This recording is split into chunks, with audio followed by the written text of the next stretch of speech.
নিজের দেশের হয়ে নেতৃত্ব দেওয়া যেকোনো ক্রিকেটারের কাছে গর্বের, আর সেই সুযোগের নাকি প্রয়োজন নেই ভারতীয় তারকা পেসার জশপ্রীত বুমরার। এমনটা মনে করছেন পাকিস্তানের এক প্রাক্তন ক্রিকেটার। কয়েকদিন আগে জশপ্রীত বুমরা বলেছিলেন, তার মতে বোলাররাই স্মার্ট ক্যাপ্টেন। তিনি নিজেও বরাবর ভারতীয় টিমকে নেতৃত্ব দিতে চান।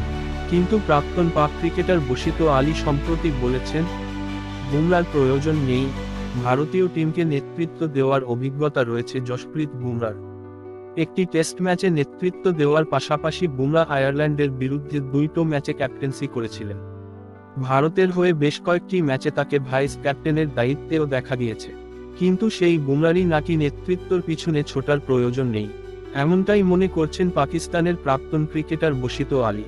নিজের ইউটিউব চ্যানেলে বশিত আলী বলেছেন, আমি মনে করি জশপ্রীত বুমরার নেতৃত্বের দায়িত্বের পিছনে ছুটে যাওয়া উচিত নয়।